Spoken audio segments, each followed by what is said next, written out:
আসসালামু আলাইকুম রহমতুল্লাহ। আলহামদুলিল্লাহি ওয়াকাফা ওয়াসালামুন আলা ইবাদিহিল্লাযীনা ইসতাফা, আম্মা বা'দ। দূরের এবং কাছের যে যেখান থেকে আজকের এই ইসলামিক ভিডিওটি দেখছেন সকলকে জানাই আমার পক্ষ থেকে আন্তরিক শুভেচ্ছা ও অভিনন্দন।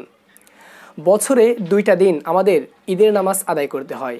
একটা ঈদুল ফিত্র অর্থাৎ রমজানের ঈদ, দ্বিতীয়টি ঈদুল আজহা অর্থাৎ কুরবানির ঈদ। তো এই ঈদের নামাজের সময় দেখা যায় অনেকেই ঈদের নামাজ পারে না। এর কারণটা হলো আমাদের 5 ওয়াক্ত নামাজের থেকে ঈদের নামাজ একটু ভিন্ন, একটু আলাদা।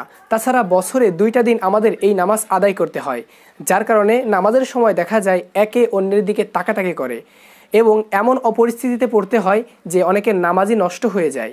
তাহলে দেখুন, বছরে এই দুইটা দিন আমাদের এই নামাজটি আদায় করতে গিয়ে যদি আমরা আদায় না করতে পারি, নামাজটি যদি আমাদের আদায় না হয়ে যায়, তাহলে এর মতো দুর্ভাগ্যের ব্যাপার আর হয় না। তাই তো আমি ভাবলাম আজ আপনাদের সঙ্গে এই নামাজটি সহিশুদ্ধভাবে কিভাবে আদায় করতে হয় এই বিষয়টি নিয়ে আলোকপাত করি। আশা করা যায় এই ভিডিওটি যদি সম্পূর্ণ দেখেন তাহলে পরিপূর্ণভাবে কারো দিকে তাকাতাকি ছাড়াই আপনি ঈদের নামাজ স্বয়ং সম্পূর্ণভাবে আদায় করতে পারবেন। তো চলুন কথা না বাড়িয়ে শুরু করি। ঈদের নামাজ আদায় করার জন্য প্রথমে নিয়ত করার প্রয়োজন হয়। এই নিয়তের ব্যাপারে অনেক আলেম উলামার মতবিরোধ রয়েছে, মত পার্থক্য রয়েছে। তা হলো অনেকেই বলেছেন মনে মনে নিয়ত করাটাই বেটার হয়, আবার অনেকেই বলেছেন না, মুখে উচ্চারণ করতে হবে। নিয়তটা আমরা যারা জানি না তারা শিখে আসি। আমি অতিরিক্ত 6 তাকবীর সহ এই ইমামের পিছনে ঈদুল ফিতরের 2 রাকাত ওয়াজিব নামাজ আদায় করছি। আর যদি কোরবানির ঈদ অর্থাৎ ঈদুল আজহার নামাজ হয় তাহলে ঈদুল ফিতরের জায়গায় ঈদুল আজহার কথা উল্লেখ করলেই নিয়ত হয়ে যাবে। নিয়ত করার পরে ইমাম সাহেব আল্লাহু আকবার বলে হাত বাঁধবেন, মুক্তাদিরাও আল্লাহু আকবার বলে হাত বাঁধবেন। বাঁধার পরে সানা পড়বেন, সুবহানাকা আল্লাহুম্মা ওয়া বিহামদিকা ওয়া তাবারাকা ইসমুকা ওয়া তাআলা জাদ্দুকা ওয়া লা ইলাহা গায়রুক। সানা পড়ার পরে অতিরিক্ত 3টে তাকবীর দিতে হবে। আল্লাহু আকবার, আল্লাহু আকবার, আল্লাহু আকবার।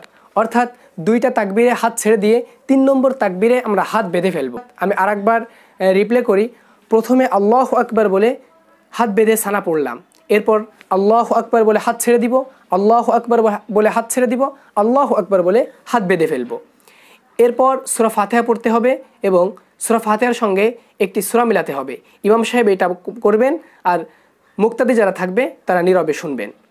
এরপরে অন্যান্য নামাজের ন্যায় এরপর রুকু করবেন, সিজদা করবেন এবং সিজদা করে উঠে পড়বেন। উঠে পড়ার পরে আর হাত কানে দিবেন না, এরকমভাবেই আপনি হাত বাঁধবেন। বাঁধার পরে ইমাম সাহেব সূরা ফাতিহা পড়বেন এবং তার সঙ্গে একটি সূরা মিলাবেন, মুক্তাদিরা নীরবে শুনবেন।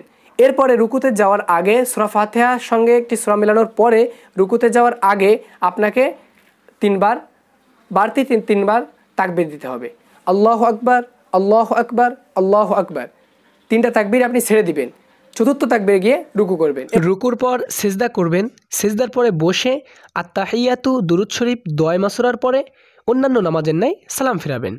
তাহলে আপনি শিখে নিলেন কিভাবে পরিপূর্ণভাবে ঈদের নামাজ আদায় করতে হয়। আশা করি আর আপনার কোনো সমস্যা হবে না ঈদের নামাজ পড়তে। আমার জন্য অবশ্যই দোয়া করবেন। আর যদি এরকম ইসলামিক ভিডিও পেতে চান অবশ্যই SAP টিভি বাংলা চ্যানেলকে সাবস্ক্রাইব করে পাশে থাকা বেল আইকন অন করে রাখুন। আসসালামু আলাইকুম ওয়া রাহমাতুল্লাহ। SAP TV Bangla.